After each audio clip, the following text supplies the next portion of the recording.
Four structural drivers all pointing the same way. He said this clearly: this pace of growth is unsustainable. Same drivers, same stress signals. But when 10% of homeowners decide to sell at the same time, the fuel is gone. Today, we are sitting at plus 91% over 5 years. A bigger boom than 2007. And this is the punchline. Nobody is calling above 6% for 2020.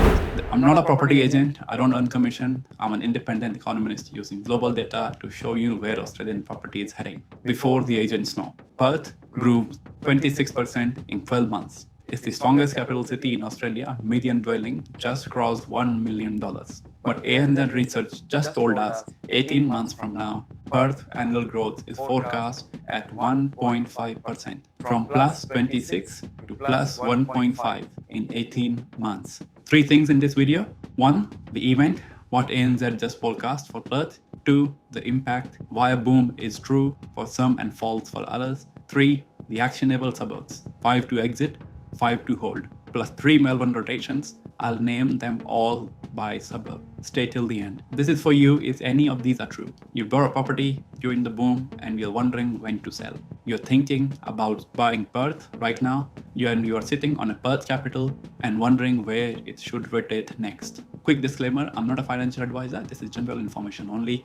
I always speak to your licensed broker before any decision. Is the data point most coverage will miss? Tim Lawless runs research at Totality on the most recent Perth release. He said this clearly: this pace of growth is unsustainable. That's the most senior independent voice in Australian property data, saying word for word, unsustainable. Listings are 40% below the 5-year average. That's the only thing keeping prices climbing, and that's already starting to unwind. If you find this independent Australian property analysis useful, numbers with no commission, no agent, no developer kickbacks, subscribe right now. Most people find they can't forget this anywhere else. Thursday, 7 p.m. before the next REIWA decision on June 3rd, Frankston deep dive. Friday, weekly market trial. Full detailed analysis is on Next House website. Every chart, every data, every source, every methodology, footnote linked in the description. Now, back to the data. The event in detail. ANZ Research at Adam Boyton and Magdalene Dunk published their April 2026 update. Their Perth forecast for 2027 plus 1.5%. Same growth metrics. We are currently running at plus 26. But here is where it gets honest. No forecaster is calling for Perth crash. Westpac is plus 6% for 2027. KPMG sees plus 12.8% for 2026. REIWA, the WA Real Estate Institute, stays bullish, but, and this is the punchline, nobody is calling above 6% for 2027. ANZ at 1.5 is the bear follow. Westpac at 6 is the bull ceiling. The peak is closer than mainstream coverage suggests. So why is ANZ this confident? Four structural drivers all pointing the same way. One, the RBA. Cash rate just hit 4.35%. ANZ now expects 2 more hikes, already priced in. 2, iron ore. BMI sees the average price falling to $95 in 2026. The World Bank expects iron ore to keep falling through 2027. Simandou, the new mine in Guinea, will flood global supply. 3, WA royalties. WA Treasury's mid-year update. Royalty revenue is forecast to fall from $10.4 billion to $6.7 billion. Half gone in one fiscal year. 4, mortgage stress. Roy Morgan's March 2026 numbers. 25.5% of WA mortgage holders are at risk and rising. Rates rising, iron ore peaking, royalties halved, stress grinding. Every macro lever pulling the same direction. Now the single most important chart in this video. The fuel behind the boom is supply scarcity. Perth listings are 40% below the 5-year average. When 10% of homeowners decide to sell at the same time, the fuel is gone. Listings have already started rising. From September 12, active stock has climbed every month. REIWA's president Suzanne Brown said, quote, "Too soon to determine if the market had peaked, but the supply story is unwinding in real time. And without supply scarcity, the music stops." And here's the part nobody's telling you. Perth has done this before. 2003 to 2007. Mining cycle, median house value doubled. Then the peak, 2014. And what happened next? 4 years sideways. Outer suburbs fell 30 to 40%. Mandurah lost a quarter of its value. Karaka lost half. Today we are sitting at plus 91% over 5 years. A bigger boom than 2007. Same drivers, same stress signals. And ANZ, the most credible forecaster in Australian banking, just told us the deceleration starts in 18 months. Here are the 5 suburbs to exit. These are outer fringe, high beta, investor heavy. And historically, these are the suburbs that fall hardest. I'll name them in priority order. Exit 1. Mandurah, median 566,000, up 24% in 12 months. But Mandurah was the worst hit suburb after the 2014 peak. Lost 25% over 4 years. Owner-occupier rate just 43%. High beta, exit before the cycle turns. Armadale, up 35% annual. Median around 570,000. But high tenant turnover, high maintenance cost, and subdivisional speculation drove the boom. And that's exhausting. So exit. Exit 3, Kunana plus Rockingham.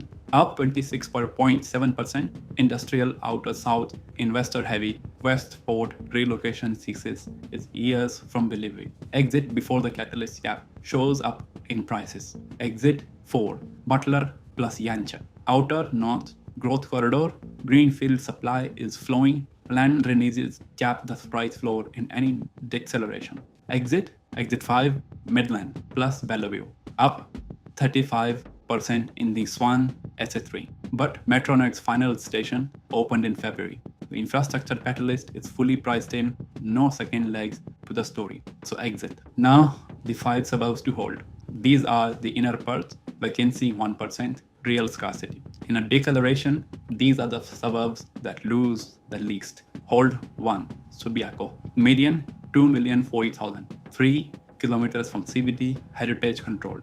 Days on market 11, so hold. Hold 2, Nedlands. Median 2.64 million, up 19.9% annual. UWA QE2 Medical Center, Sir Charles Gardner Hospital. Structural employment, hold. Hold 3, Cotslow. Median 3.5 million. Ray White ranked it number 1 Australian growth suburb. 2 years running, 275,000 added in 12 months. Coastal scarcity, hold. Hold 4, Mount Lawley. Median 1.94 million, up 32.7% on houses. Period stocks, Beaufort Street, unit yields 6%. Hold. Hold 5, South Perth and Como. River Foreshore, hospital adjacent, Ray White number 2 Australia, hold. Now the rotation. If you are sitting on Perth capital and you don't want to sit through a 4-year sideways drift, where does the capital go? 3 Melbourne rotation destinations. These are the SA3 where Cotality is reporting the strongest current annual growth in Greater Melbourne. Rotation 1, Frankston. Median 851,000, up 11.3% annual. Suburban Rail Loop, East adjacent. Frankston Hospital expansion, my number 1 takes. Rotation 2, Chasey South and Clyde North. Median 816,000, up 6.7% annual. Population in this corridor projected up 81% by 2036. New Pakenham line stations, rotation 3, Cardinia and Pakenham. Median 792,000, up 6.6% annual. Pakenham revitalization, stage 1 delivers mid-2026. 2 new train stations, community hospital, the freshest infrastructure dollars in outer Melbourne. And before you act on any of these, here are the 3 reasons I could be wrong. 1, iron ore could hold above $100 through 2026. If it does, WA royalties hold up, population growth re-accelerates, Perth gets another 12 months. 2, construction cost inflation in Perth. Build times now exceed 15 months. New supply may never catch up. Perth could trade flag, not crash. 3, the November state elections in Victoria. A coalition wing could roll back the suburban rail loop that hits Cheltenham to Box Hill more than Frankston. But it's a real risk to the Melbourne rotation thesis. Your move. Stage 1, Now to end of 2026, exit the 5 outer fringe Perth suburbs: Mandurah, Armadale, Kwinana, Butler, Midland. Hold the 5 inner Perth premium suburbs: Subiaco, Nedlands, Pudslow, Mount Lawley, South Perth. Stage 2, mid-2026, rotate Perth capital into Frankston, Takesy South or Cardinia. Cycle position trade, sell at peak, buy at base. Stage 3, post-2027, reassess once ANZ forecast brings. If Perth holds above 3%, the bear case is wrong. If it brings under 1.5%, the rotation was the right call. Full deep dive on the next house website, all 13 suburb breakdowns, CGT, stamp duty rotation maths, bull case and the bear case. Steel man. Link in the description. Are you in any of these 5 exits? Mandurah, Armadale, Kwinana, Butler or Midland? Drop the comments, drop the suburb. I'll tell you what my model says about this momentum score and which streets to watch within it. Thursday 7 p.m. before the next RDA decision on June 3rd, I'm releasing the Frankston deep dive. 10 Frankston streets ranked, 3 winner streets, 3 trap streets, 4 wildcards. Subscribe now so you don't miss it.